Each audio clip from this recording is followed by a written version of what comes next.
Well,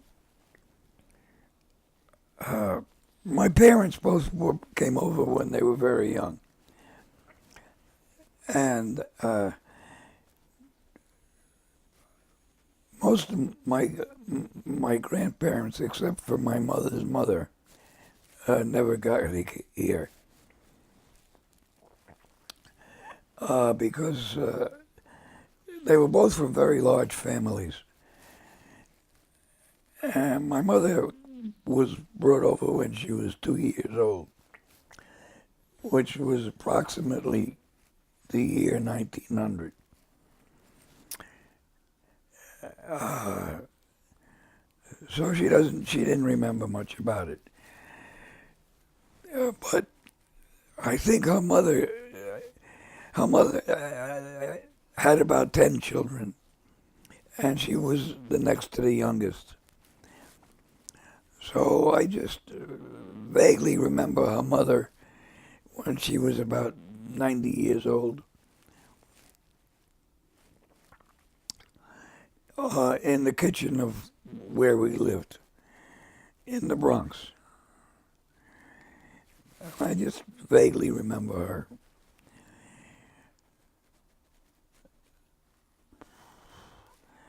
And my mother never spoke any other language except English. So she was pretty assimilated, and she thought of herself as American. But of course, she came from a traditional Eastern European family. And all the older brothers and sisters were still alive, and they were very devoted to each other. So I saw a great deal of them when I was younger. There were 3 brothers and 7 sisters. And of course, they all married and had children, and so had a very large number of cousins. And when I got older, they started a cousins club, and I was one of the younger ones. And my brother was, I think my brother was the youngest of about 50 cousins on that side. Most of whom, I've lost contact with. In fact, most of them are dead now.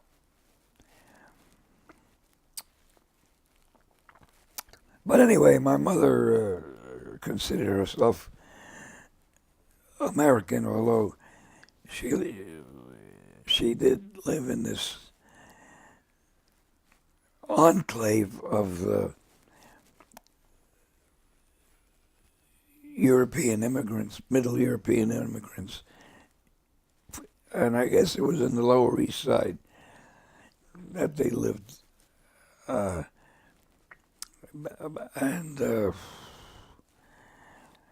I have no idea, but I think that her childhood wasn't very easy. She had, she was very good looking, but she had a pockmarked face, I guess from childhood pox disease that she had it bad. So she was kind of self-conscious about that. But she went to high school and graduated and went to work. I don't remember what. But then she met my father, who also came from a Middle European family. Also, a large number of siblings. There were 10 of them, although I was told that they were one of 15, that there was 5 of them who had never survived. And also, he was one of the younger of these 10. So I had a lot of cousins on that side also. Another 50 cousins probably. But I didn't see much of them because mostly we circulated with my mother's family.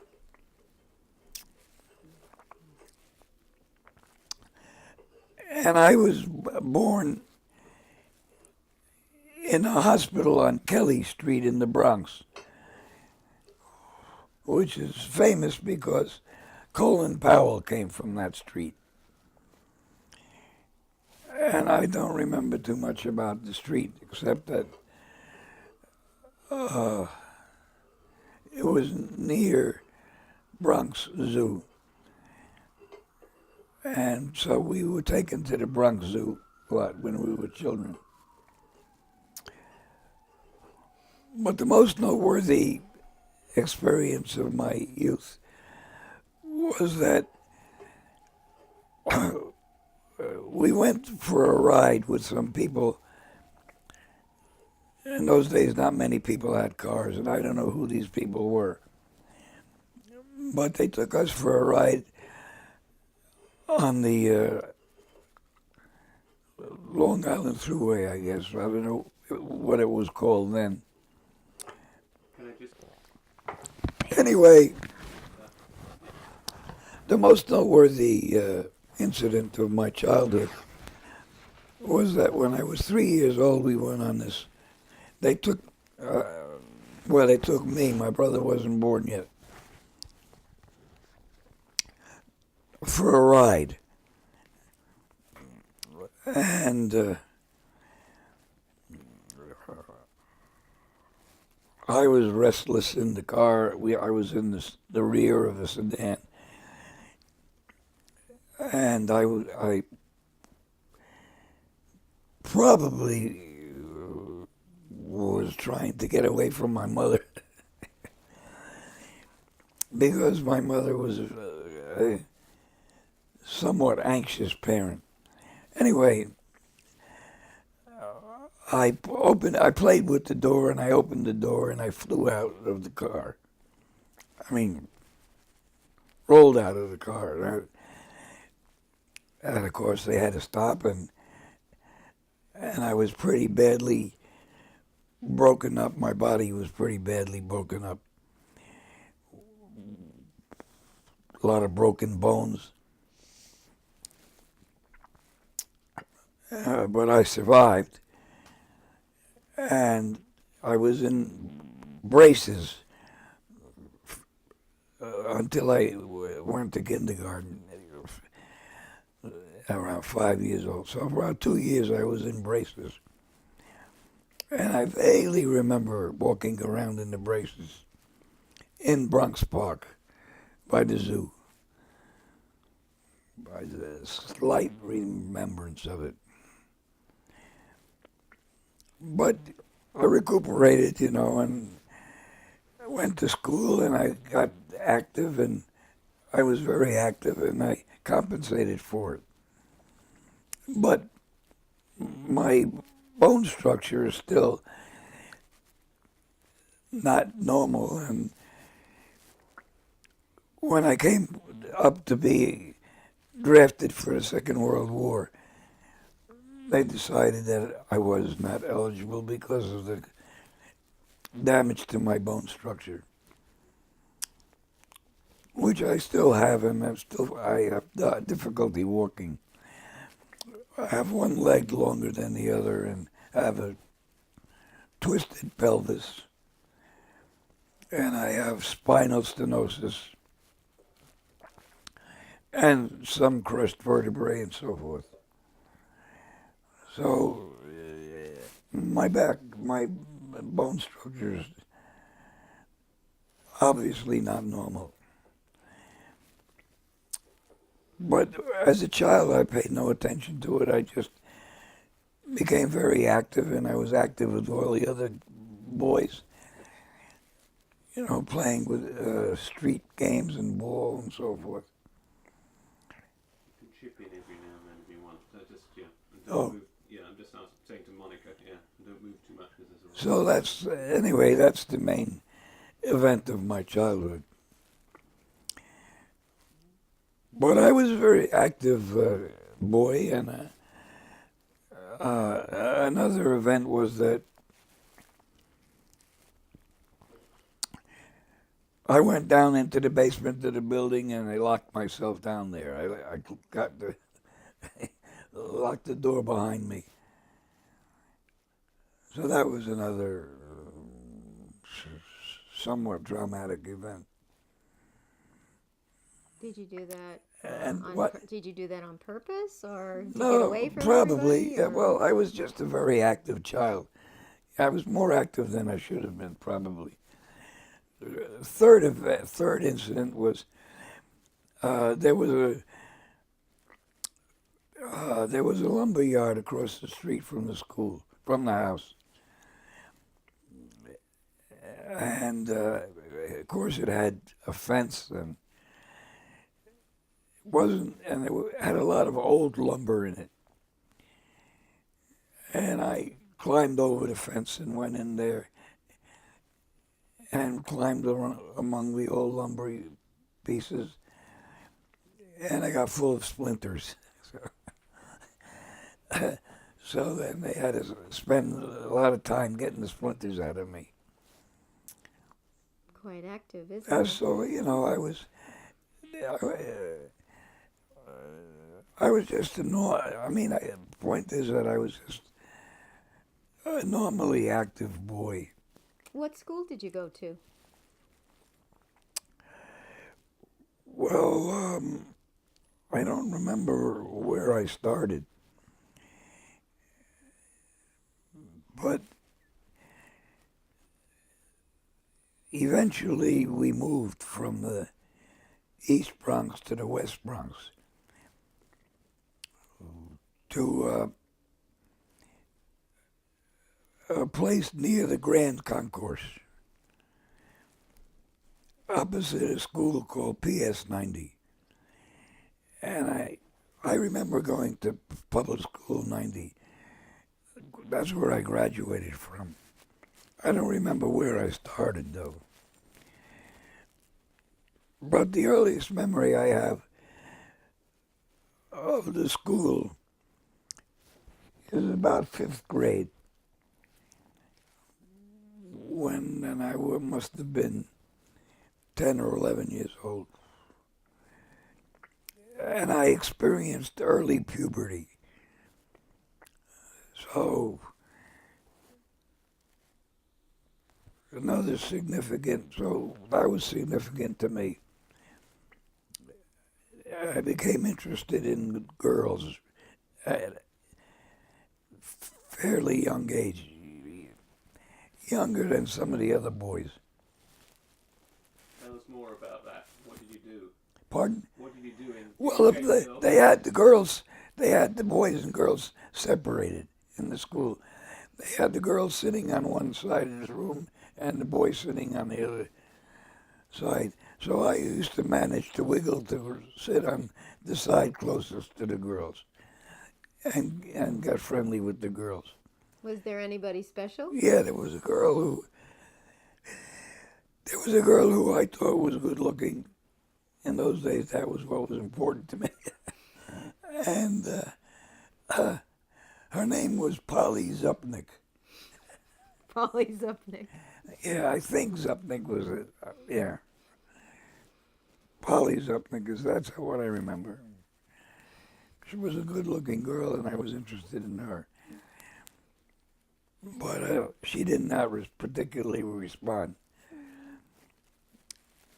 Who was your first big love? Pardon? Who was your first big love? Well, that came along way later. Okay. But the point is that I was interested in girls, and that was the only way that I could get close to them, was to sit near them in the school building.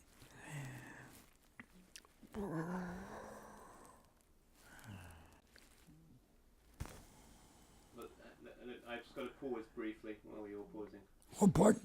I'm just pausing briefly. I have to do something Okay. All right. Well, anyway,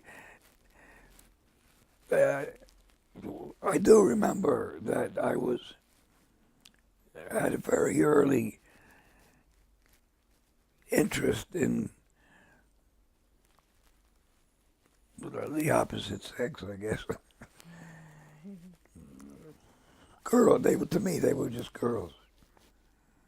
And how old were you at this point again? Must have been 10 or 11. 10 or 11.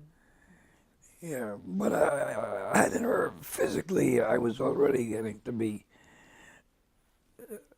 uh, having puberty, and I began to have facial hair and stuff like that. So I physically developed early, and that's probably why I was interested in that.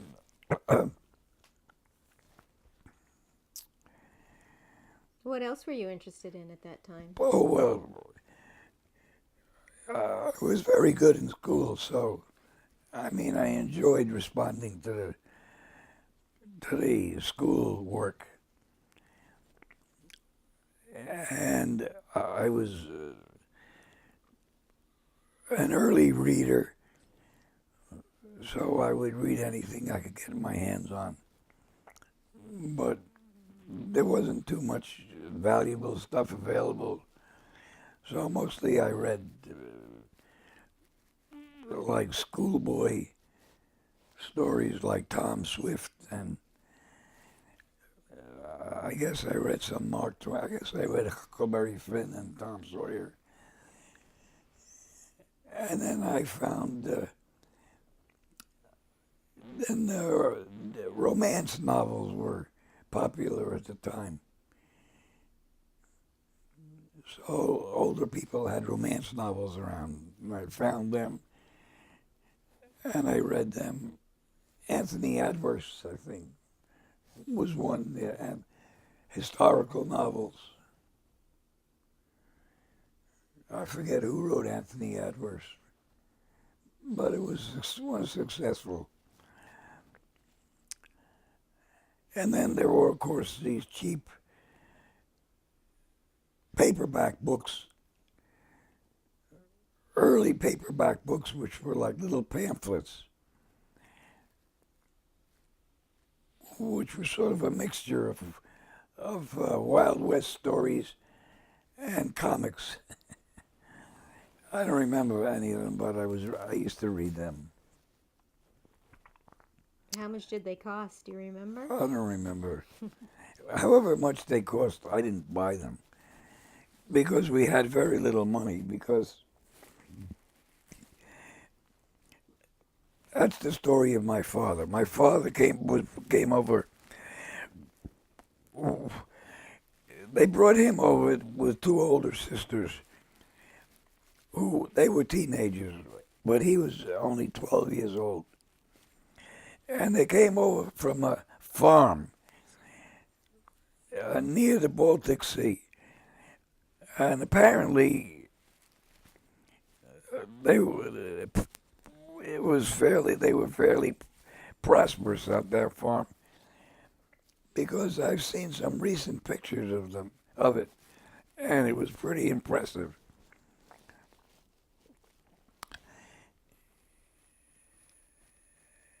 And my father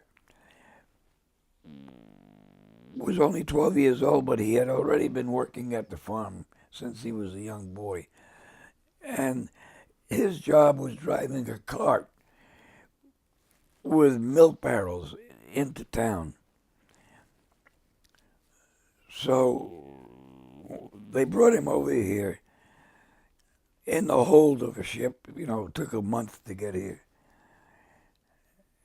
And the day after he arrived, he went to work at 12 years old. And of course, what he did was get a job delivering milk to the tenements.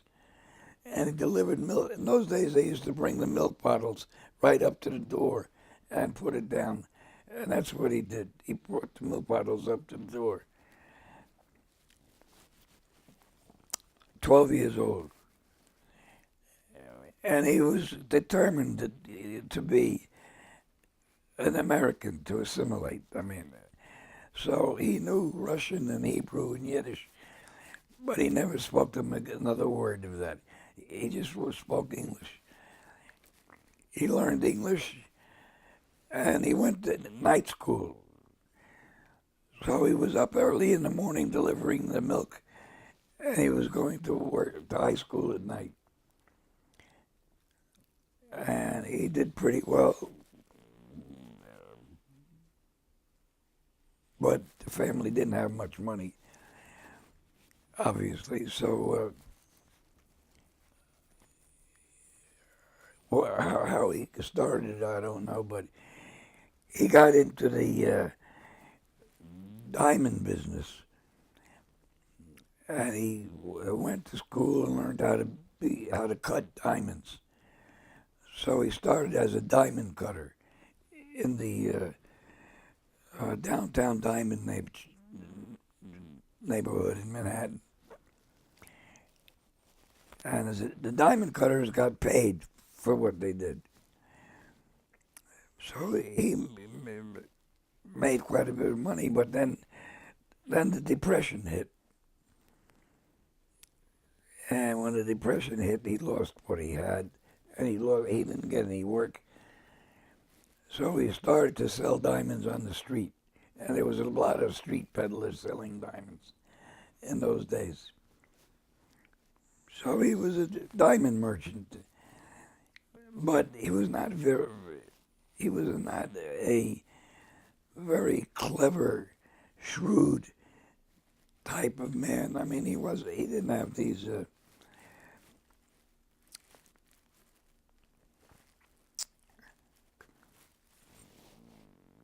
he didn't have these shrewdness talents that it took to really do well. So he never did very well, but he did well enough to keep us going and to move from the East Bronx to the West Bronx, as I told you. So basically that's where I grew up, in the West Bronx. And your mother, was she mostly at home? Yeah, well, my mother stayed home after I was born, and she was a homemaker, and she was a very assiduous homemaker and took very good care of the apartment, and learned how to shop carefully and shop for bargains and so on. So that's what she knew how to do. And what was your relationship like with your parents? Well, my relationship with my mother was very close because my father was away all day on the street selling diamonds, and he didn't come home until quite late. So my relationship was mostly with my mother, and of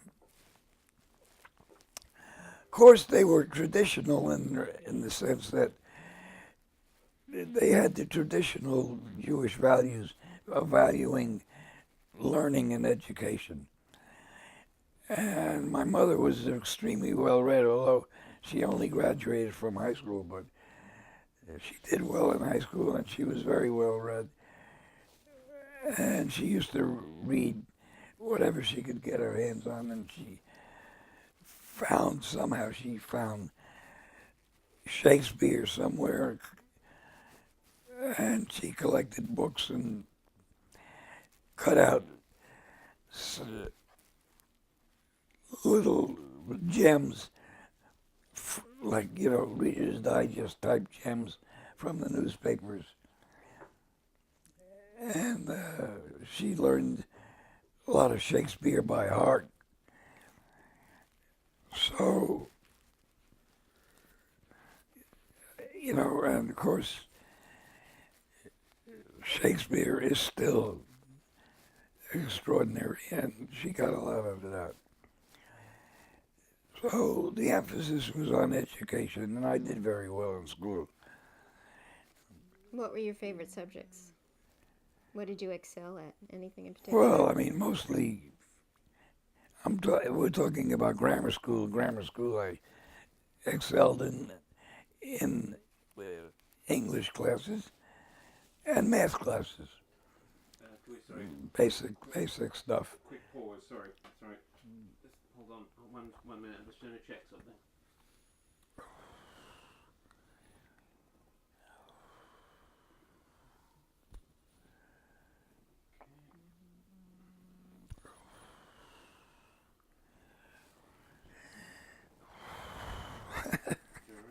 Yep. Can you tell me a I little mean, bit we're about? talking. I'm going to be 87 years old. Yep. Can you tell me a I little mean, bit we're about? talking. I'm going to be 87 years old next month. So we're talking about a long time ago. Right. Exactly. Yeah. And of course, I don't remember very much, but some of it comes back to me. A lot of it's coming back to me now because I'm just sort of reflecting on my life and how I got to be where I am now. Right. Can you tell me a But little bit about your family outings? Did you go places around the area for summertime or? yeah, well, my parents had, I guess, upwardly mobile aspirations, such as it was at the time, and part of that was going to the beach for the summer.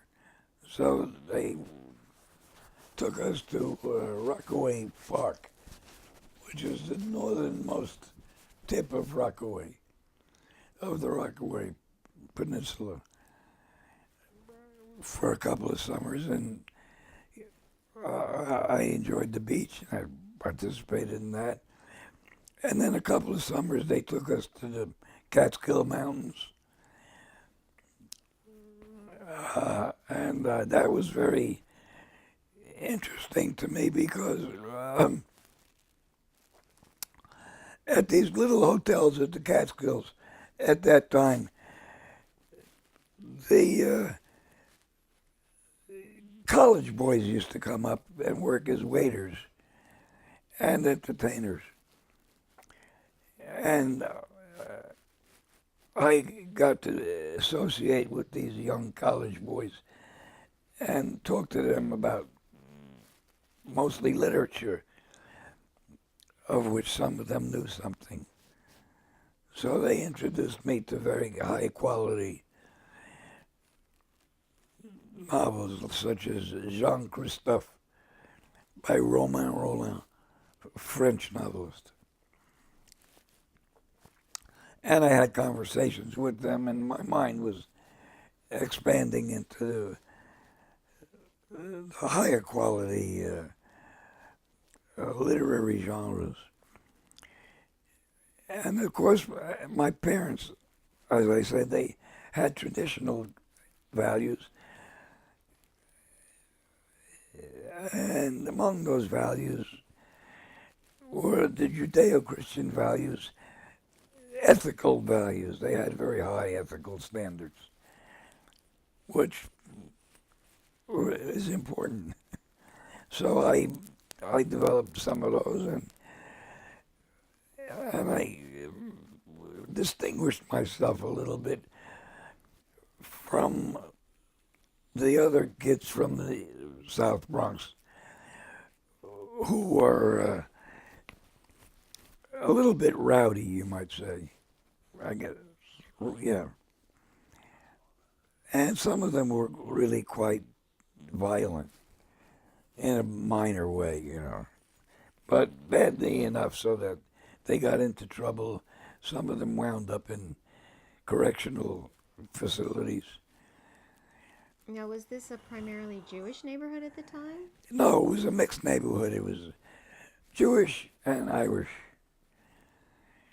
But there was primarily Jewish. But even some of the Jewish kids were pretty rowdy. There was a difference between the rowdy group and those who had higher values, so-called, like music, literature. So I found the ones who were interested in music and literature but we didn't even have a phonograph, so I used to go to their houses to listen to music that was played on the record. If they had a phonograph, that was already advanced development. Exactly. What about radio? Radio, yeah, we had radios, and I guess, but the programs were not very good. Well, we used to listen. I guess we heard Eddie Cantor and Jack Benny and the Lone Ranger. That's all I remember. Monica, I've got a question. Could you put? I'm just interested. Was there any anti-Semitism or anti-Jewish? Was there anti-Semitism? Monica, you put the question. No, I don't think there was any anti-Semitism. I mean, we were self-consciously Jewish, but as I say, my parents had a very strong assimilationist impulse. So my father never spoke Hebrew or Yiddish. He just wanted to leave it behind, you know. And my mother considered herself almost native born. So they didn't identify very much with Judaism. So But was they did have these traditional Jewish values, and they had all these older brothers and sisters who were much more traditional. And my father used to go to the synagogue on holidays, and he took me to them, and I went, and I went to Hebrew school so I could get bar mitzvahed, but I didn't like it very much. I wasn't really interested in following in Judaism at the time. So you didn't celebrate any of the holidays in the house or Shabbat or? No, we didn't celebrate the holiday except the big holidays like Rosh Hashanah, Yom Kippur, and I forget. We used to and Passover. Passover was the big one, and we used to go to my uncle, and he used to read. We used to have this little Passover ceremony, but that was all. It was very limited amount of exposure. Enough exposure so that when I got older, I was able to get more involved. But they were more interested in, again, like in their small notion of upward mobility, which was to go to the beach summer and to the mountains occasionally, and then. Would you say it was a happy childhood and happy time for you? Yeah, except I just remember that I was somewhat. How do I put it? An agitated child. So, I mean, an agitated is not the right word. I was extremely active. I just don't, I mean, that's all I remember. The activity was somehow not enough for me. Energetic, good, better, wise word. I was energetic. And then one year they moved between the time we were from the East Bronx to the West Bronx. They rented a house in Laurelton, Long Island, which is like a little outskirt of Jamaica, Queens. And they found a very nice house. A traditional English-style Tudor house, with cross beams, and it was a very pretty house, right next to a cemetery. So, being as active as I was, I used to go over and play in the cemetery. So you moved there? Yeah, we actually, moved your there for a residence. couple of years. Okay. And I used to climb up on the roof, and I fell off the roof once. And I got a bicycle, and I used to ride the bicycle all over town. And I rode it once into town, left it outside of a candy store, and it got stolen. So I never got another one. No, either way, I did get another one later when we went to the... Anyway, my father found it difficult to be living out there and traveling all the way back to the city, back and forth, because he was on the street most of the time trying to sell diamonds. In all kinds of weather, huh? Yeah. Selling diamonds on the street. Right. So he found it too difficult. So that's when we moved to the West Bronx. We moved back to the West Bronx, to this place near the concourse opposite Public School 90. 1 second. That's when my, that's Wait a minute. when, 1 second. Yeah, okay, now. Go. yeah, that's when my memories start popping in.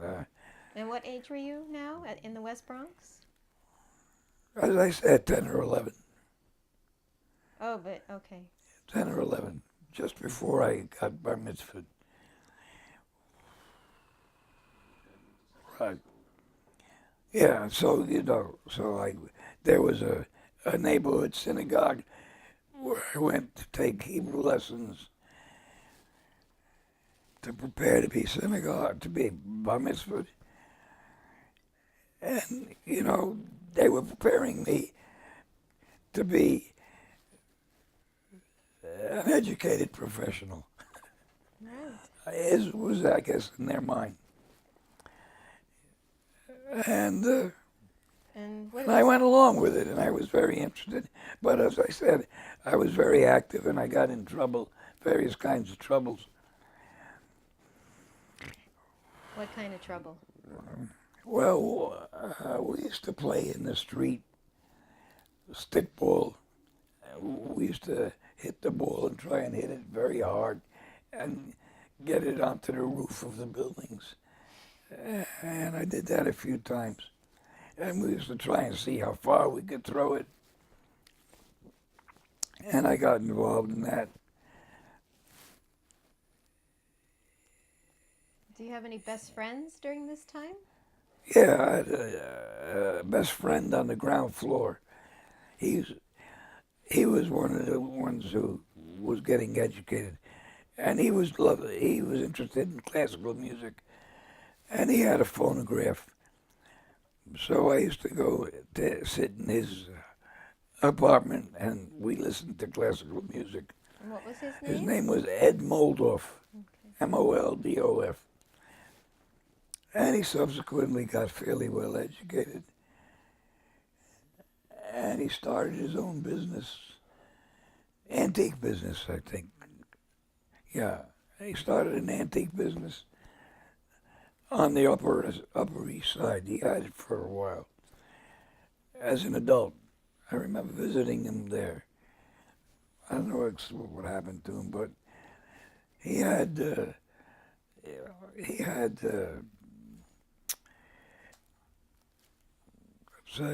cultural aspirations.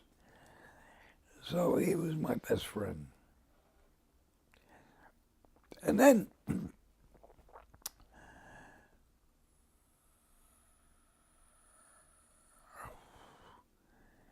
that's all. Oh, yeah. Well, so as I say, I was very active throwing things. So one day, for some reason or other, I was playing in the street, and I threw some pebbles up, and I broke one of the windows in the school. Uh-oh. So, Did you get caught? so I got caught, and they came out, and they dragged me in, and I said, I was with my little brother, so I said, I didn't do it, he did it. So I say, that's ridiculous, he's too little, he didn't do it, you did it. So then they called my parents in to speak to the principal. So I had a disciplinary session with the principal and my parents. How did your parents discipline you? But How did your parents discipline you? no, they just, they just talked to me about it. But they were pretty upset, and I was upset. But they didn't do anything. I mean, they just said, "Don't do it again." And I said, "Well, it was just a one-time thing. Usually we throwing a ball around. I don't know why it happened to be pebbles." But anyway, I remember being mortified by that a little bit. But the point is that I was I was a bit overactive. That's what I was trying. The point that I'm trying to make it that there was an energy there that wasn't too well channeled. Were you bored? So Were you bored, or did you yeah, I have was enough pretty bored. Uh, I mean, the school work was too easy for me. I mean, I used to do all the stools. As soon as we got the books at the beginning of the semester, I would read them all, and I already knew it all. By the time they started teaching it, I was already finished with it. So I was a little bit bored. I didn't have the proper input really for my abilities, and my parents were. Well, they had these aspirations. They didn't do much to guide me, so I just was on my own. what about your teachers? Did you have any special relationships there? Yeah, the teachers all liked me, and they responded to me. I vaguely remember that the fifth grade teacher liked me. I don't remember what her name was. Uh, Was that English? English teacher, yeah. I don't remember what her name was, but she liked me. Anyway, they Was all that liked me. The teachers all liked me, and as much as you got encouragement in those days, which wasn't much. What about high school? What was that like? Did Well, that get to be a little bit more that's another challenging? part of the story. Yeah. I was very eager to go finish that school and go to high school. And at the time, there was a special high school sponsored by City College called Townsend Harris for gifted children, or, yeah, gifted children, or especially bright children. So I was supposed to go to that when I graduated. And I skipped a couple of times. So I graduated from grammar school. I was still pretty young. And, but I got ill. I was having these childhood respiratory things like colds and tonsillitis and stuff like that.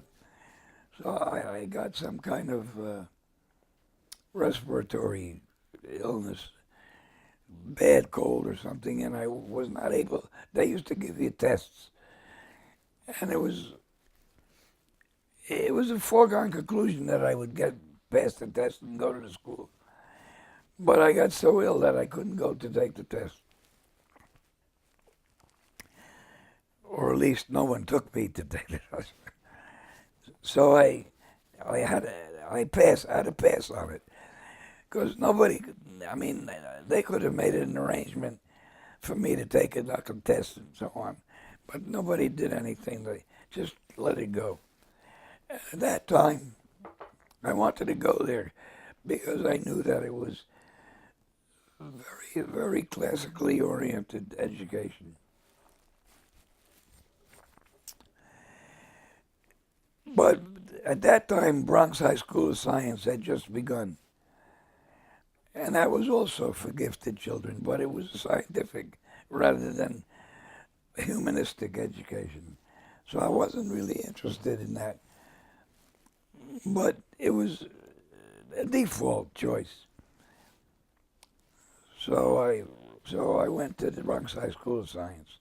I mean, I graduated from grammar school early, and I went to High School of Science. And I was in one of the first classes. It had just begun, so I think it was the third time that they were offering it. Did you have a favorite subject there at all?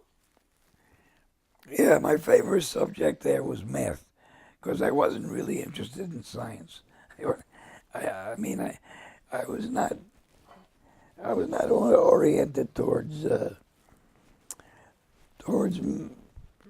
manual things.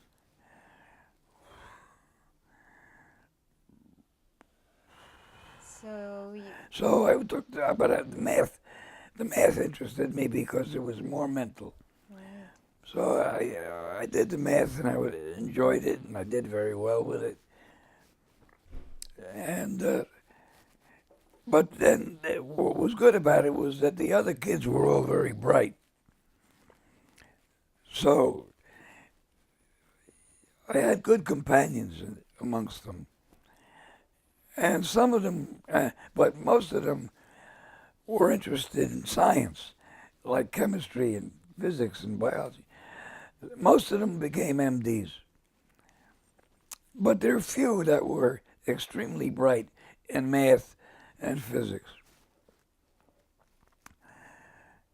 How did you And do in those? two of what? Sorry, yeah, just again, just a very brief pause.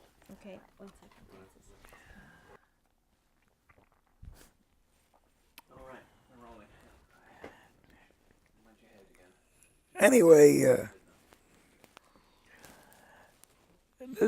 the other boys were very bright and they were interested in science.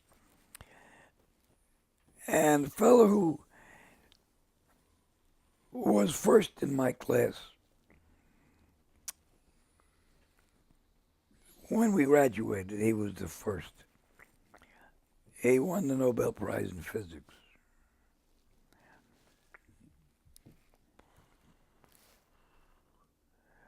Roy Glauber, his name was. Glauber. Glauber. Which is an interesting name. It means believer. But he won the prize in physics. But he was being already groomed by his parents. I mean, they bought him telescopes and all kinds of equipment, and he got encouragement. I didn't get very much encouragement. I didn't get very much input. And then the same thing happened. There was the guy who was second in the class, who was like me. He was among the youngest. And he was very bright. And he came out second in the class. Again, he got sort of a lot of parental input. And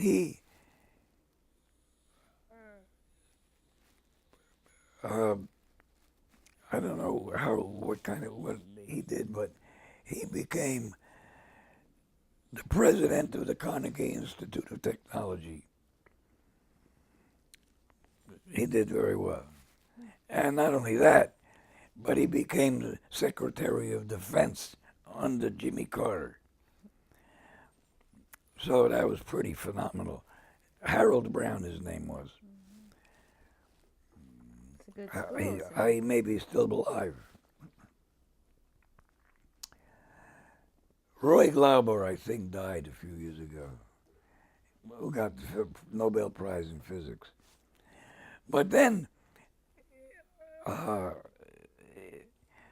in the classes who came behind me, there was another very bright guy who got the Nobel Prize in Physics, but he became even more spectacular. He is considered to be, even now, one of the outstanding physicists of the 20th century. His name is Steven Weinberg. and he's an expert in quantum physics, and he wrote a few books, and he's also quoted quite a bit for his input into the latest developments in physics. Were you interested in physics? Yeah, well, I was interested in that kind of stuff. I mean, the fundamental stuff, the theory. I wasn't interested in playing with microscopes, or I wasn't interested in getting out and looking at the stars. So that's what Roy Glauber used to do. He had a telescope. Matter of fact, the work he did was on light. He did work on physics of light. Anyway, the point is that it was a pretty stimulating environment. But most of the teachers were physics oriented. Although in those days, now we're talking about the 30s. We're talking about in those days everybody was a liberal, an extreme liberal. Especially the faculty. They were all left oriented. And so that kind of stuff was just in the air.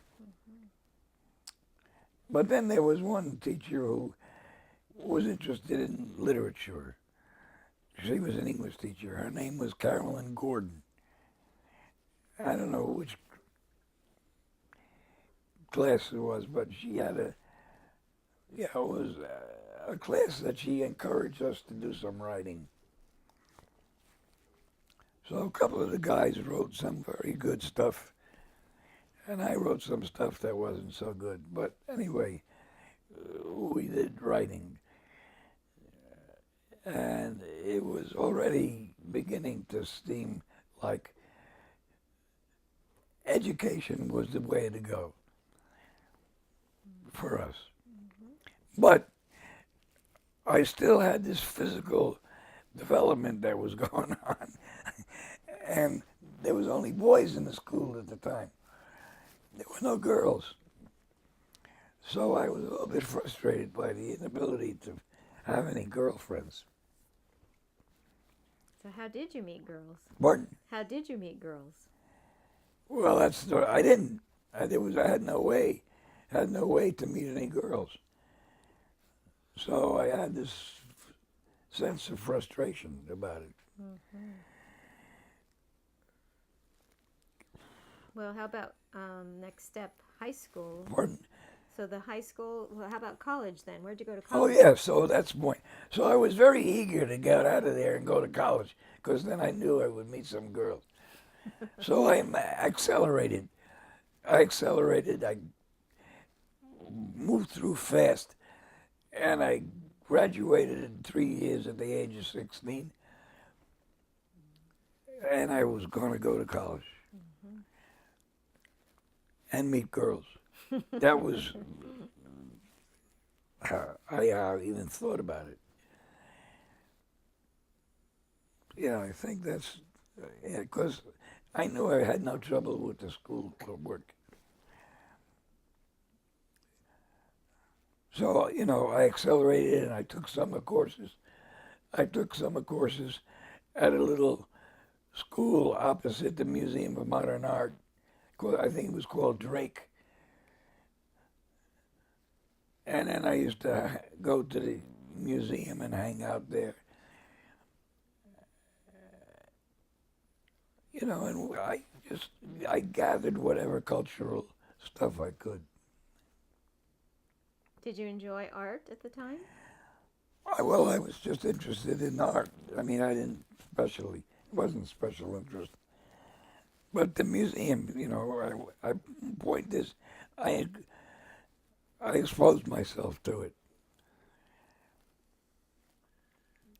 The point of all this is that I think about it now, and I feel that I was extremely deprived. I mean, I didn't really get enough input into the stuff that would have really been helpful to me. Like I know some people did. I mean, subsequent studies I have realized that some people had a richer childhood, a richer environment. It was sparse. But anyway, I went through it fast. I got very high grades, and even in the science subjects, although I wasn't interested. And then it was a question of what college to go to. Now, in those days, you were a Jewish kid. You never even thought of Harvard, Yale, or Princeton. It was understood you wouldn't get in. That's what we thought, that you don't get in. You don't get in because you're Jewish, and also because I guess it was a question of money too. Didn't have enough money. So I mean, I should have gone to Harvard, Yale, or Princeton, but I didn't. So I tried to figure out where to go, and somehow I came up with the idea of the University of Wisconsin, because I heard that the University of Wisconsin was a good school someplace. And also, in my mind, that it was in the Northwest. It was like, my concept of the United States was that Wisconsin was the Northwest, but actually it's only halfway, I mean, one-third away, one-third across the country. It's near Chicago, but in my mind, it was the furthest place I could go to. Because I wanted to get away from New York. That's it. How come? Hang on, 1 second, 1 second. All right. How come I wanted to get away from New York? I don't know, because I felt it was too congested and too limited. And mostly, I guess, my experience of it was that it was too urban. I wanted to get away where I could see some trees, and Wisconsin was famous for that. And also, it had a fabulous campus, well-known campus in Madison, Wisconsin. It's beautiful. It's in the middle of a lake country. There's 4 lakes around, and it is very physically beautiful. So I picked it, and that's where I went. And it also had a reputation for being very progressive, which at that time it was. Wisconsin was a progressive state at that time. So that's where I went. But,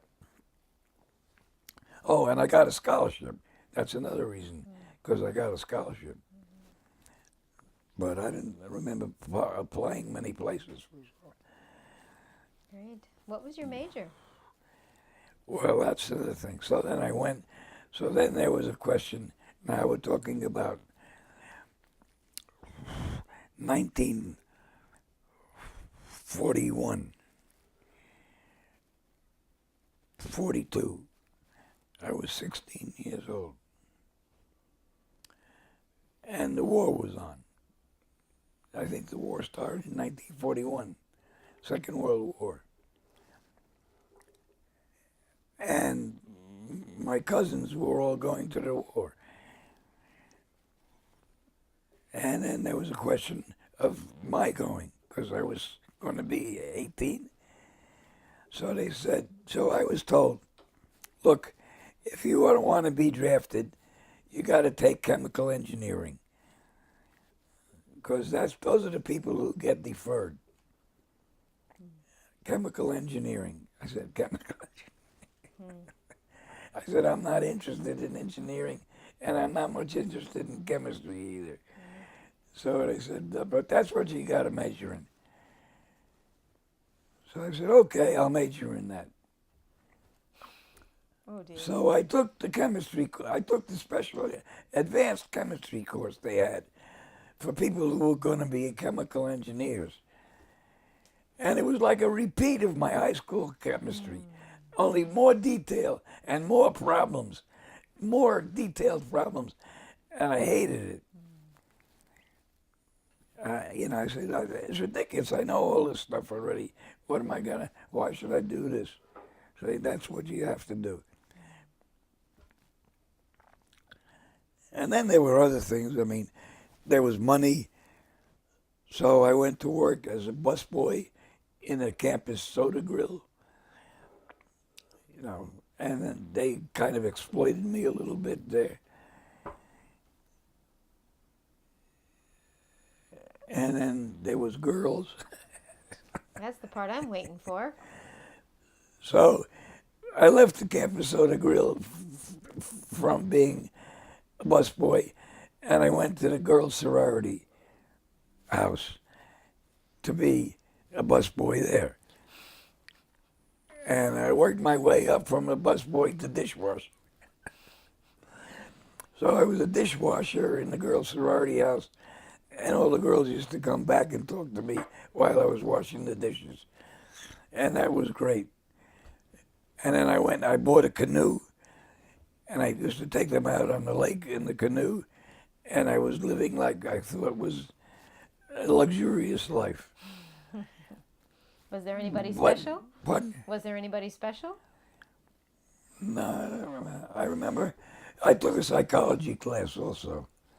And the psychology class was with, at that time, a very famous American psychologist called Norman Cameron. And so because he was famous, the whole class filled up, It was a big auditorium. And I remember that I was sitting next to a girl who I was attracted to. That's why I think she, yeah, Solveig Nystrom. She was Scandinavian from Wisconsin. It's interesting I can remember the name. Right. Solveig, Solveig Nystrom. She was a good-looking girl. I tried to make contact with her, but I don't think I succeeded. But anyway, I made contact with the girls in the sorority, and then I used to take them out on the boat. And then there's a question of where I was going to live. So I knew didn't want to live confined into the dorm. So I went out and I found a place, a basement apartment, a big basement apartment near the lake. And there was a room, and there was placed alongside of it parking area where I could leave the canoe. So that worked out very nicely, and I used to take the girls over to my apartment and take them out in the canoe, and then I fooled around with them and petting, not very much, but some. But that's going a little far because before that, I had rented an apartment, not an apartment, but a room in a boarding house. First got there. And in the boarding house, it was run by an Irish lady. And she had a very pretty daughter. So I was interested in the daughter. But then there were a couple of other guys who were from Wisconsin. Two brothers.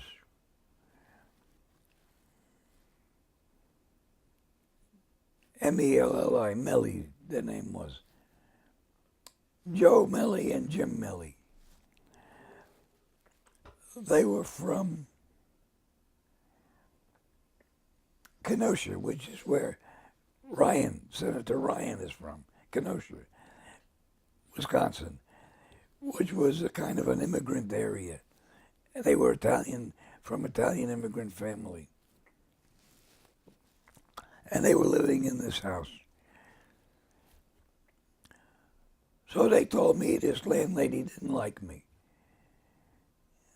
I said, why doesn't she like me? She said, she doesn't like you because you're interested in her daughter. So I said, well, what's wrong with that? So they said, She doesn't want you to be interested in her daughter because she says you're a Jew from New York. Oh. And what kind of reputation is that? Yeah, I said, what? I say, that's unbelievable. They said, no, that's what they told me. They said, you don't know. People around here are prejudiced. This is Wisconsin. I said, well, I'm beginning to get the idea. And then they introduced me to other people, and they introduced me to their older brother-in-law, who was married to their sister, who was a graduate student in English literature. His name was Basil Basaka. And he was up there, in educational circles. And he had very good values. And I used to associate with him. And he explained to me, he said, you think that this is an advanced place, but it's not. He said, this place is full of farmers. This is Wisconsin. A lot of these kids are just going to be farmers. They have no real educational interests. They have no background. And this is really not the best place for you, he told me. So I said, well, but I'm here now. So he said, take a couple of English courses. So I took a couple of English courses, and, then we started reading good stuff. Reading T.S. Eliot and Ezra Pound. And I responded to all that, and then, I was beginning to get some stuff. And then he introduced me to other people who had somewhat intellectual interests. And at that time, there were a few good faculty members. One of them was Hans Gerth, who was a sociologist, famous German sociologist.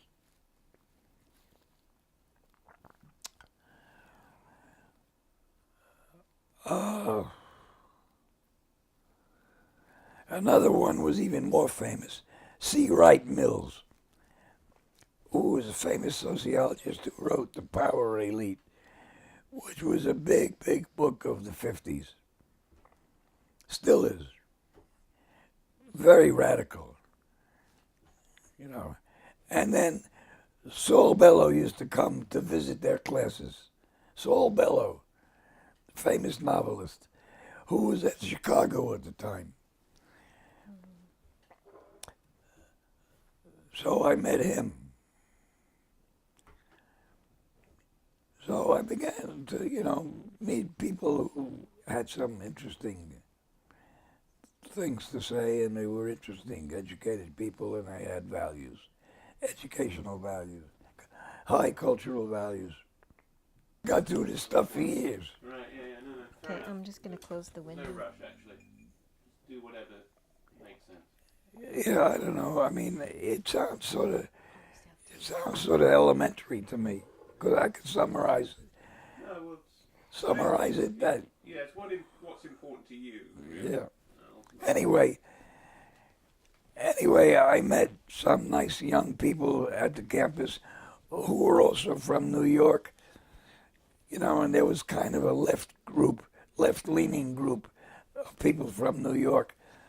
Some of them were the children were Holocaust escapees,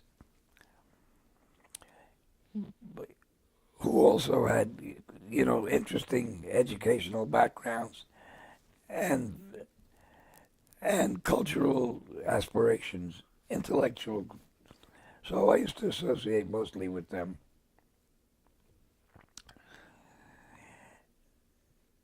Oh, hang on, sorry, we've got a light problem now. And then anyway,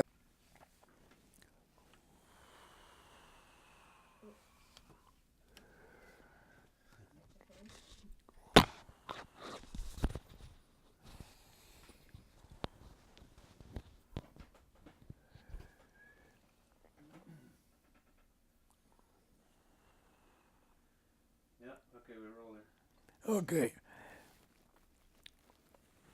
So let's see, we're at Well, college? anyway, the underlying theme of all this Mm-hmm. is that I felt that there was something missing. I mean, there was something that I was looking for that I wasn't finding. And even in Wisconsin, and I was very disappointed. And then I met this group. I met this especially advanced group of young people who were mostly from New York and mostly Jewish. And we formed a kind of a circle, of people also who had a sense of dissatisfaction with things.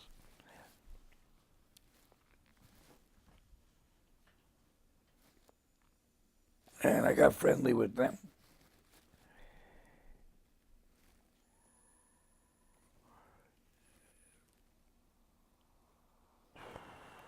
And then there were some girls, some women amongst them, some girls, or whatever. And then I finally found some girls who I could be more intimate with, even than the sorority girls.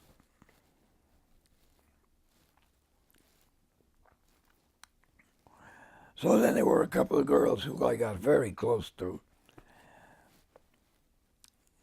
Zola and Elka. Zola Dinson and Elka, I don't remember Elka's last name.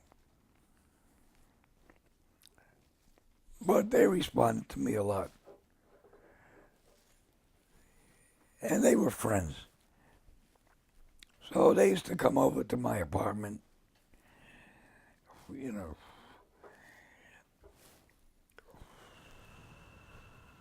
Did you have common interests? Yeah, because they had, cultural interests. And this was a group of people who had cultural interests. And as I say, we met these older people like Saul Bellow and C. Wright Mills and Professor Girth, who were sociologically and politically sophisticated. But they were extremely leftist. They were radicals, actually, although we didn't think of it. And then there were the young guys who were escapees from Germany. And they were also leftists. And, they were from Jewish families who had been leftists. And one of them, mother was a psychoanalyst on the Upper East Side of Manhattan. And the other one had his father, who was a lawyer, had been a leftist in Europe, but he came here and he was dabbling in real estate, and he also had a lot of property on the Upper East Side. And this guy, his name was Lee Bond, was extremely bright. The other guy was his friend, was the son of the psychoanalyst, who also was bright, but not as bright as... Anyway, his name was Victor Gorevich. And they were taking philosophy courses and political courses. So they told me to take a political science course. They were influencing me to be left-oriented. And they were into reading French literature and stuff like that. They were pretty advanced guys. So I decided to switch my major to political science. So I went and took a political science course. And so happened the political science course was run by a guy who was well known in the field. He had a high reputation. But he was not left-oriented. He was more conservative. So I took his course, and it bored me. I found it very, very elementary and very boring. and superficial. So I wrote him a letter to that effect. I wrote him a letter that I was dropping out because I found the course superficial. That was bold. Right. And of course he got a little annoyed. He called me into the office and he said, you're making a mistake. He said, you shouldn't drop out. I said, I'm not getting anything out of this. I forget what his name was. It'll come to me. But anyway, he said, no, look, he said, you're very bright. You have a good background. Take this course and you can go on to better things. I said, no, I'm disappointed in the school in general. I think I'm going to just drop out entirely and take off. Meanwhile, my cousin got killed in the Philippines, and I went up for the draft, and I wanted to go, but I got rejected because of my injuries. How come you wanted to go? Well, I wanted to go because I wanted to go fight Hitler. And also the Japanese had been portrayed as monsters. And my cousin got killed in Guadalcanal. So, anyway, so I got rejected, and I told all my friends, look, I'm not in. I don't have to be in school. I'm not getting anything out of this. I'm gonna go see the world, the United States. So I had read John Steinbeck, Grapes of Wrath. So my idea was to see the west of Mississippi, west of Wisconsin. So I put myself together and put my canoe in hock. Meanwhile, I had left working at the sorority, and I got a job as a bellhop at the local hotel opposite the state senate.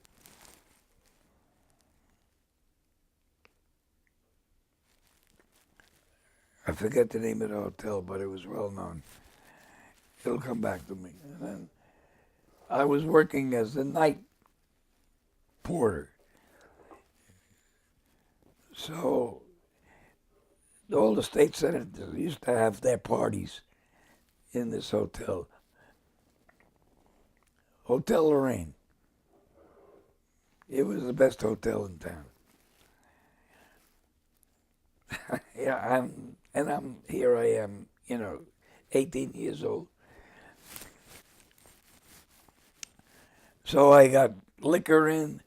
I brought in bottles of liquor, and I used to provide them with liquor. I used to provide them for stuff for their parties. And they used to tip me, and I made quite a bit of money. And also, they invited me to the parties, and mostly used to be somewhat loose girls. And I met some of them. I took some of them home to my apartment, but nothing ever came of it because I was too inexperienced. But these other girls who I'd met in the little New York Jewish group, they got pretty close, and it was almost intimate. It was intimate enough so that they used to come and sleep over. And to me, that was already on the way to where I wanted to go.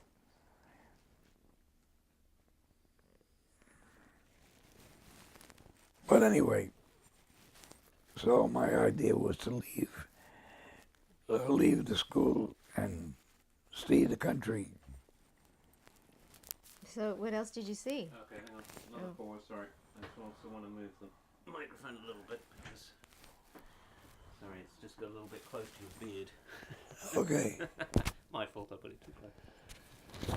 How's the cup situation? It's not too bad. Okay.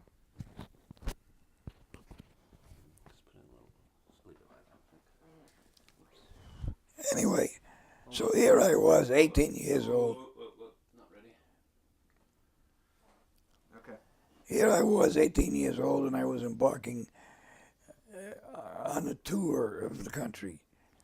So I hitchhiked down the Mississippi to New Orleans. And I got to New Orleans. I was very impressed. I'm wandering around looking at the buildings. And the police stopped me and asked me what I was doing there. And I said, I'm seeing the country. And they said, you're a vagrant. I said, no, I'm not a vagrant. I'm a college student. I'm just taking time off. They said, well, I think we're going to call your parents. I said, no, don't do that. Well, if we don't do that, you're going to have to stay overnight. So I said, okay, I'll stay. So they put me in this cell, in this big, empty cell, which was stinking with feces and urine. And you didn't do anything? No. So I said, well, and they took my stuff from me. I said, well, what's the charge? They said vagrancy. So I said, okay. They said, we'll let you out in the morning. So in the morning, they took me out, and they took me to the outskirts of town, and they dropped me off and said, don't come back.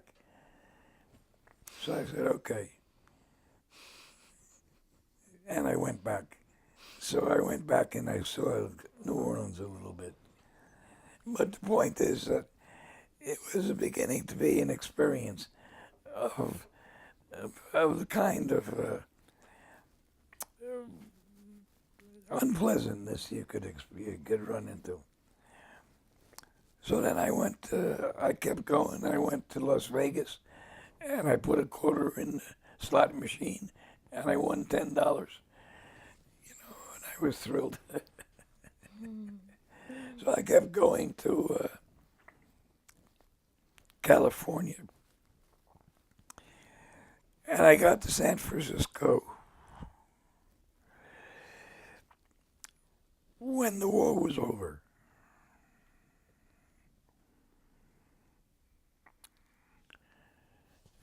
And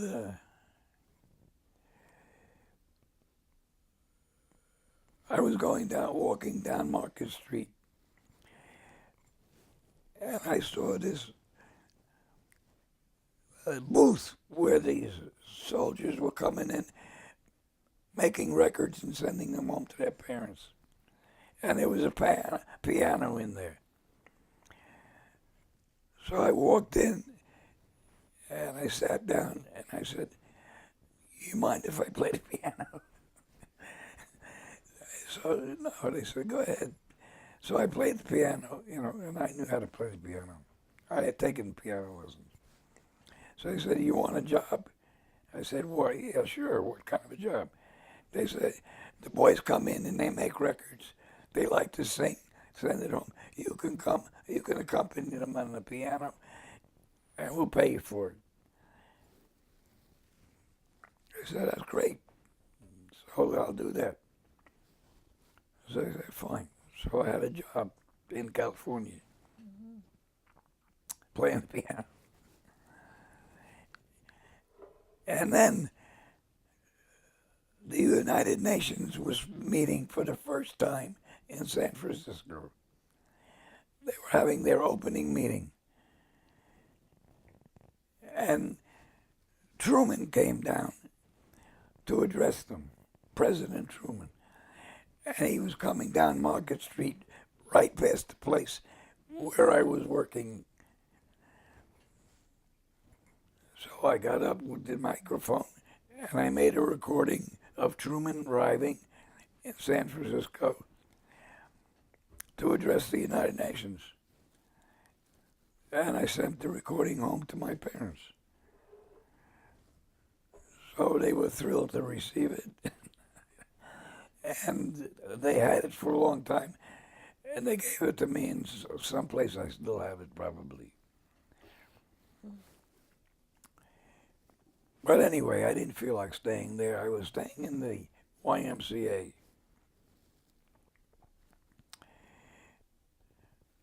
So I didn't feel like staying there, so I went back. So I started going back, and I went back through Texas. And in Texas, I got into a railroad car and was riding the rails outside of Houston.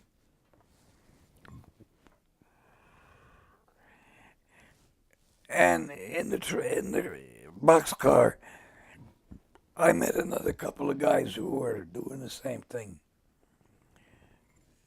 But they were Texans, not New Yorkers. So what were Texans like? So I got friendly with them. And then we all went to sleep. And the next thing I knew,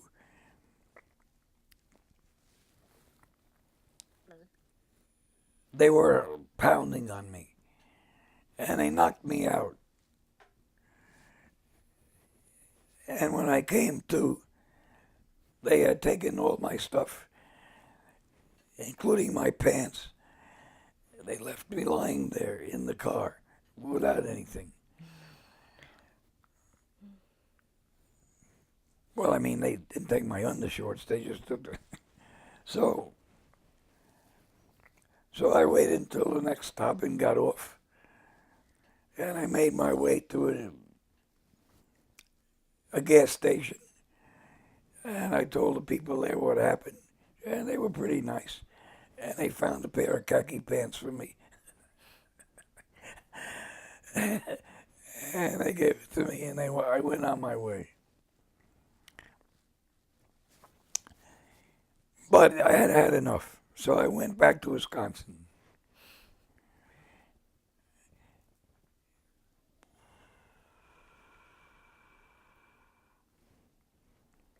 And you graduated from there? No, I just sort of went back and pulled myself together and decided that it was not for me.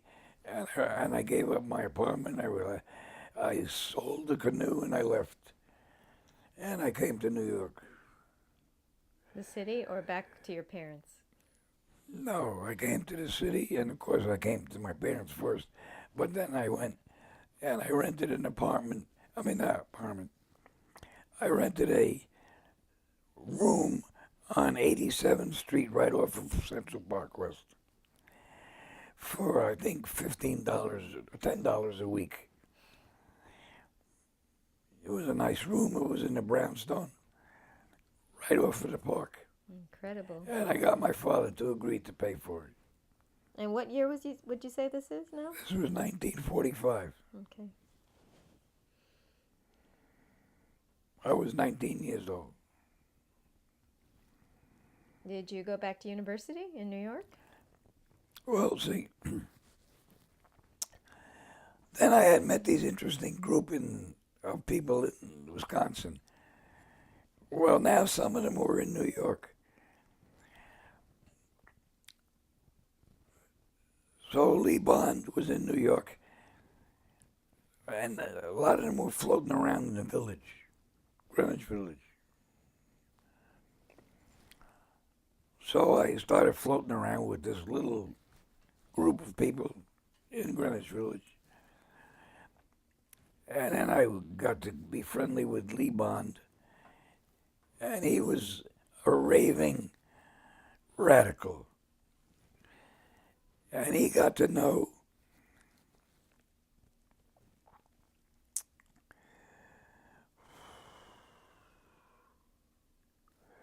Bertolt Brecht, the playwright. who was in New York at the time, and I think he was writing this play about Galileo. So Lee Bon was being a disciple of his, and he was studying Marxism, because Bertolt Brecht was a Marxist. So he was studying Marxism, and he was pretty good at it, you know. So he told me I had to go and study Marxism too.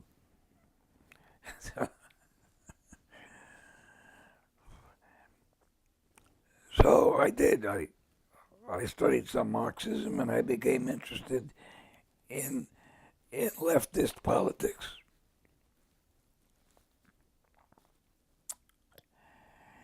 And I was floating around with these people who were like borderline leftists, but intellectually. They weren't members of the Communist Party or anything. It was all a kind of intellectual flirtation. And then I began to be interested in that. And then I saw that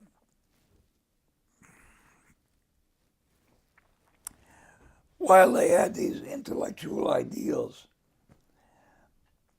the behavior was questionable.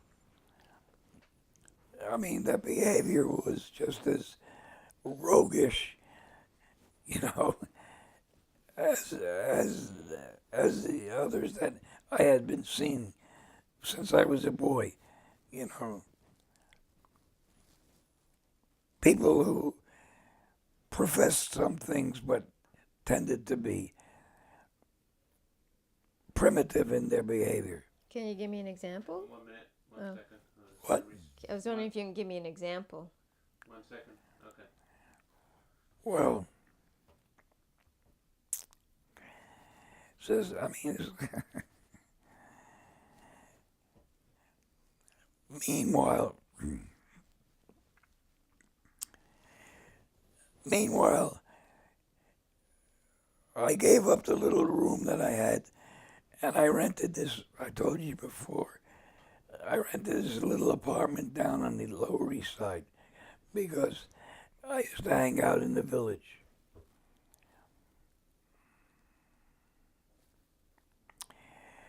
And when I rented the apartment on the Lower East Side, Elka, who was one of the girls who I knew in Wisconsin, came to live with me.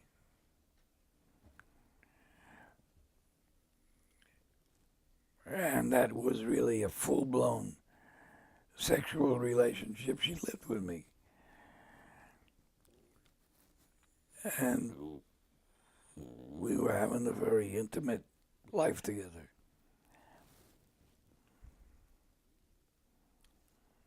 How were you doing financially? Well, it was only $13 a month, Okay. whereas I had been paying $10 a week before. So, I mean, it was easy. My father gave me the money, $13 a month, you know.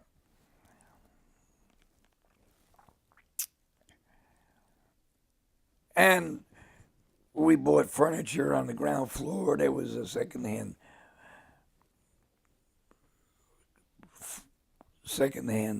furniture store on the ground floor. We bought stuff, and I carried it up to the fifth floor. In those days, I could do that. And it was all very cheap. And actually, today they would be considered antiques and worth a lot of money. But anyway, I bought things for $5. You know, and I fixed up the little apartment, and it was cute.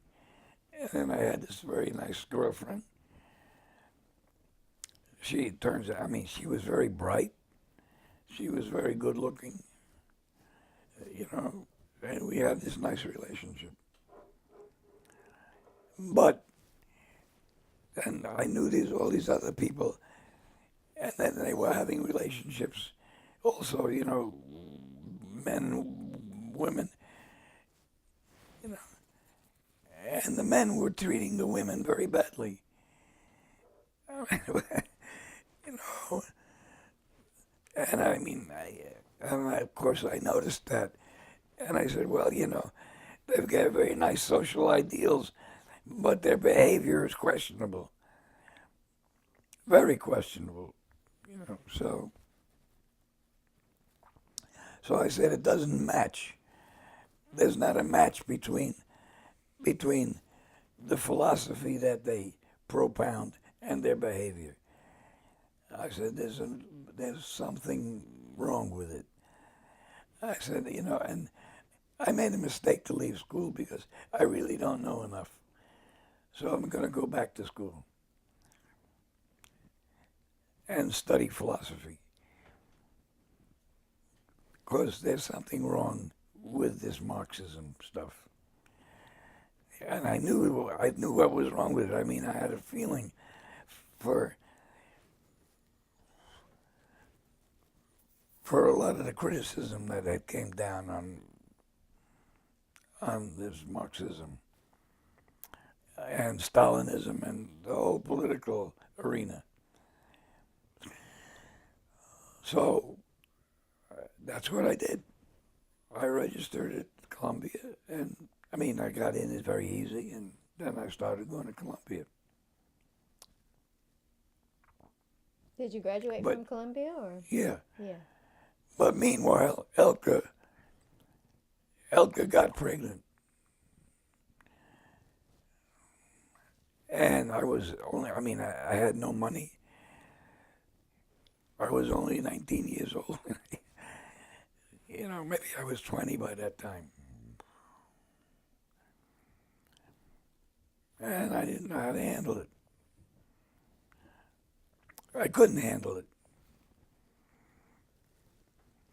So she went back to her parents and got them to help her. And she went to Mexico, I think, and got an abortion. But then we split up. She went through an experience which was bad. So she split up from me.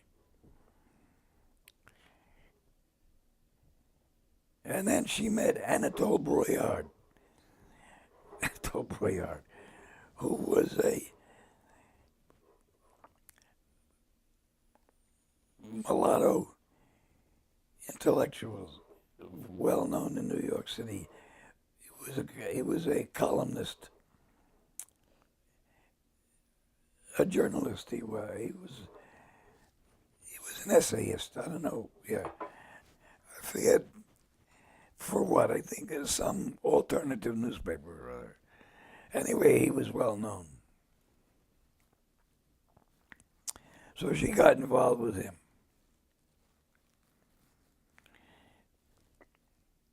And he had connections at the New School for Social Research.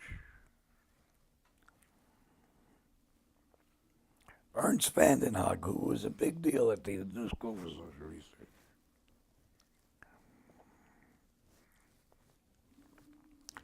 So he told her about it, and she told me I should go down there and make a connection. So I did. So I went down to the New School for Social Research, and I found out there were some guys I knew who I had known at Wisconsin who were teaching there. And they spoke to the dean, and they got me a job teaching there. So I started teaching at the New School for Social Research. What were you teaching? Philosophy. Mm-hmm. Meanwhile, I was finishing my undergraduate work in philosophy. I just breezed right through it fast. Couple of years. I got majored in philosophy, and I got to be a professor of philosophy at the New School for Social Research. Mm-hmm. Very good. Did you like it? Oh yeah, I was extremely successful.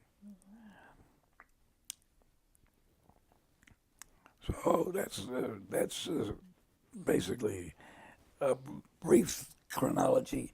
Some of it is a little bit out of order, but Basically, that's the story. Virginia is another story. I met, when I was at Columbia, I was still, this pursuing girls. Elka and I had split up. So there were a few others, but by this time I was more sophisticated, and I got involved with some more developed girls and in a more intimate way. But nobody who really suited me that much. But then Virginia came. I continued then to go to graduate school after I got the degree. And then I took some courses at the Union Theological Seminary. That's another story. But anyway, I'm in the graduate school, and the incoming class of graduate students were having a reception. So I went to it, and I met Virginia there. Sorry. What? Just lost, yeah. Well, anyway, that's... End of the card, I think. Okay.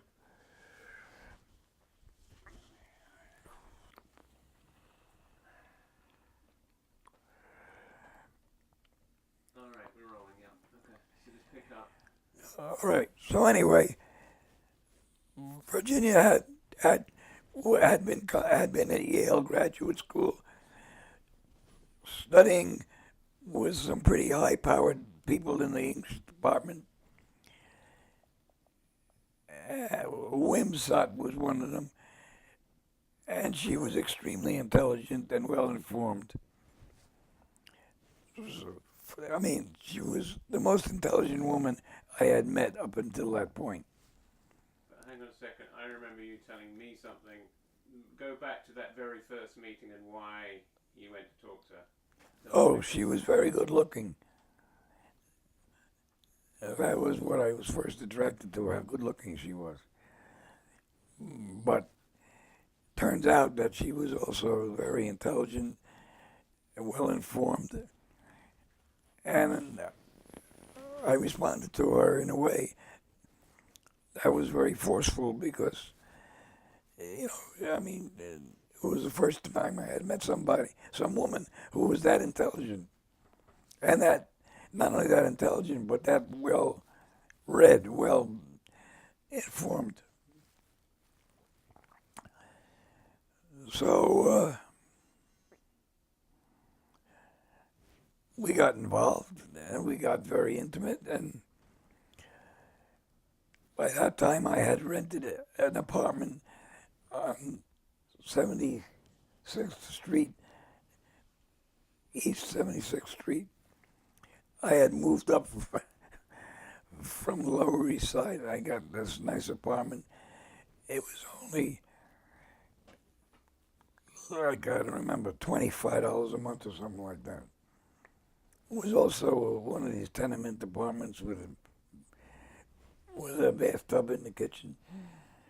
But it was on the Upper East Side in a good neighborhood, and it was not bad. It was better than the one on the East Side, the Lower East Side. So I asked Virginia to move in with me, and she did. So you lived together? So we were living together. And then her mother came and didn't like the fact that we were living together, so she complained about it. So Virginia's parents started insisting that we get married, which we did. So, Did you have a traditional kind of wedding? Pardon? Did you have a traditional kind of wedding? no, we eloped. We just went to Connecticut where a former friend of mine from Wisconsin was living with his wife. And I guess they got somebody to come over and perform the ceremony. And we got the ceremony, and then we went back to her mother and father, and we said we got married. And where was And her? her father got angry and said, "Get out of my house." So we left. We calmed down eventually. Pardon? Oh, where was her family from? Oh, our family is from Flushing, Queens. That's another story about Virginia's family. Right. You know, that's a story too. I mean, it's a sad story in a lot of ways. The reason she had to leave Yale was because her mother had a nervous breakdown. And they took her off to Creedmoor Psychiatric Institute, which is where they used to lock people up in on Long Island and give them psychiatric shock treatments. So they gave her mother a bunch of shock treatments, and they shouldn't have done that. So her mother was in pretty bad shape, and she came to take care of her mother. So she had to leave Yale, and that's why she was transferring to Columbia. I have a question. If I just chip in, how did you and Virginia get on in the early days? Well, how would you describe your relationship? I think it was very good. I mean, seemed to me it was very good. I mean,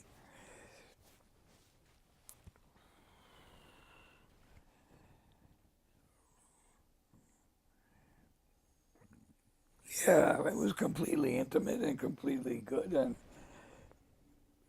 that seemed natural. And we had this a lot in common because she had come from this also a limited background, and she had gone far with her education, and we had a lot in common in terms of interests. How did you like to spend your time in Manhattan? Mostly going to classes where I was still in graduate school. And so was she. So we were most going to classes in graduate school. But then I got a little bit disillusioned with the graduate program at Columbia. That's another story. I mean, that's an intellectual story, but anyway.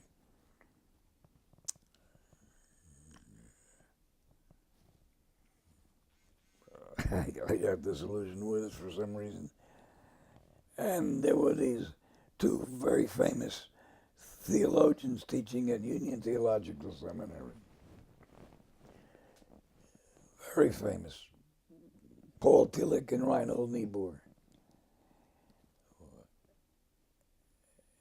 And I don't remember exactly how I found out about them, but I mean, they were so famous, everybody knew about them. And they were interested in European philosophy. And I was studying this American version of British philosophy at Columbia, which was called analytic philosophy at the time, logical positivism. It was very science oriented. And as I told you, I had my questions about the limitations of science all the way back in high school. So I knew that there was another way of looking at things, and I knew I had found out a little bit about European philosophy. And these two guys at Union Theological Seminary were experts. One of them was extremely famous and extremely well formed in philosophy. I mean, he was a real theologian. His name was Paul Tillich. He was extremely famous at the time. And he was a very remarkable human being in terms of quality of personhood. And I had already been interested in the quality of personhood since I was a child. That was all my disappointments because I ran into people who didn't meet my sense of human quality.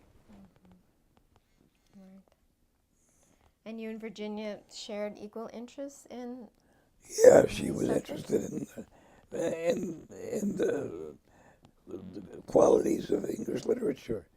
She was interested in the high quality writers, you know.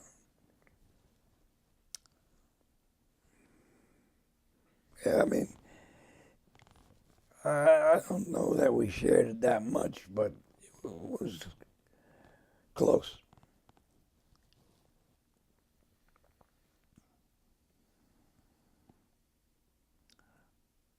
At that time,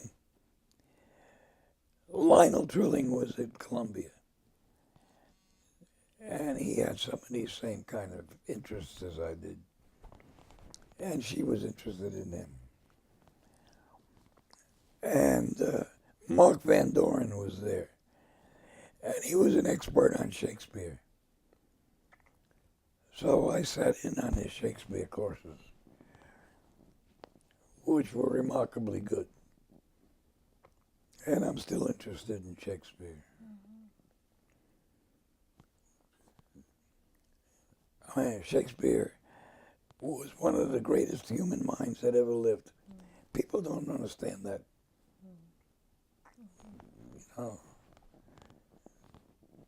You know, extraordinary. And it's actually, it's a similar kind of story.